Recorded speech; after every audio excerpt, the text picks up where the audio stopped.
Officially, World War II armies ran on supply chains, rations, and strict rules. Unofficially, well, they often ran on barter, a forbidden, improvised economy that thrived in the shadows of every major front. From the beaches of Normandy to the jungles of the Pacific, soldiers secretly traded cigarettes, chocolate, boots, tools, and even captured enemy equipment to secure the essentials command structures failed to provide. This underground system wasn't just rebellion, it was survival, and it was punished severely if discovered. The roots of illicit trading in World War II were simple: war breaks, logistics, supplies were destroyed, delayed, overused, or incorrectly issued. Soldiers needed items the military either couldn't or wouldn't provide: warmer boots, medical supplies, fresh food, or simple comfort goods that boosted morale. The official channels were slow, bartering filled the gaps instantly. A soldier's most valuable possession often wasn't his rifle, it was whatever he could trade.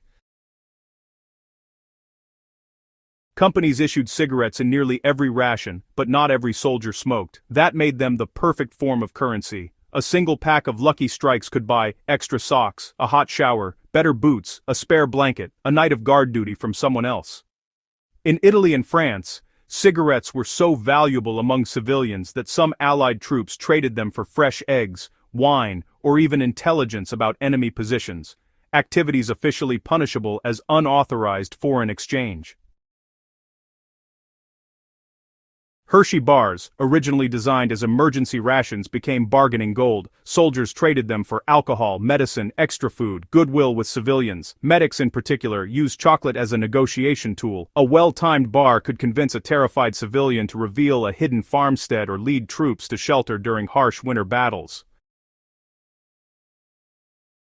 Winter in the Ardennes and on the Eastern Front was, honestly, just brutal. Standard-issue gear often wasn't enough to keep soldiers warm, so they traded aggressively, sometimes even stealing from supply depots, to get their hands on things like warm-lined German boots, Soviet fur hats, waterproof coats, and wool blankets.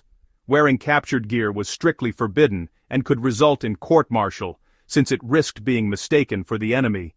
But, thousands of soldiers quietly wore German or Italian boots anyway, simply because they were better.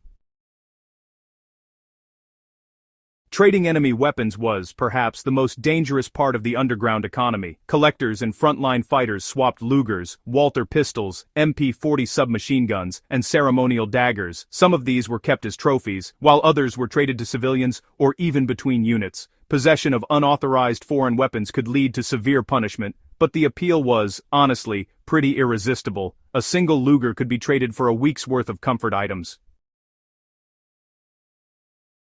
In many theaters, rations were barely edible, especially those dreaded sea rations. Soldiers would trade just about anything to get fresh bread, fruit, eggs, cheese, wine, or cured meats. In the Pacific, where supply lines were fragile, local villagers often became part of the barter system. Marines traded knives, soap, or medical supplies for fresh produce. It was officially forbidden, but, well, quietly tolerated when it kept men healthy. Although nearly everyone did it, the risks were real. Court-martial, trading government-issued equipment, or interacting with civilians outside of official channels was strictly prohibited. Many soldiers faced charges for misappropriation of supplies or unauthorized trade. Soldiers, caught wearing German or Japanese clothing, could be shot by friendlies or punished by their own officers.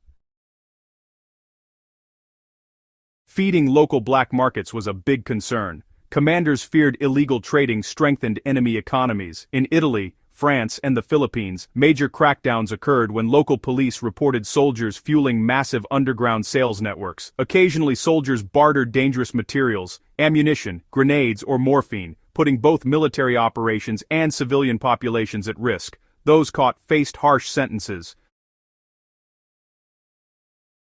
Despite the danger, the underground economy flourished because it solved problems no official system could. It was fast, it was adaptable, it rewarded improvisation, it let soldiers reclaim a sense of control in a chaotic world. Most important, it kept people alive. A warm jacket seized from a retreating German, a loaf of bread bought with a cigarette, or a bottle of disinfectant acquired by trading chocolate. These could mean the difference between life and death. When the war ended, many veterans admitted that the black market barter economy was the real engine of daily survival. Commanders knew about it, tolerated it quietly, and punished only when trade spiraled out of control. Today, historians see World War II bartering as a powerful reminder of an overlooked truth. Even in the largest mechanized war in history, humanity endured through small, forbidden exchanges, acts of survival disguised as disobedience.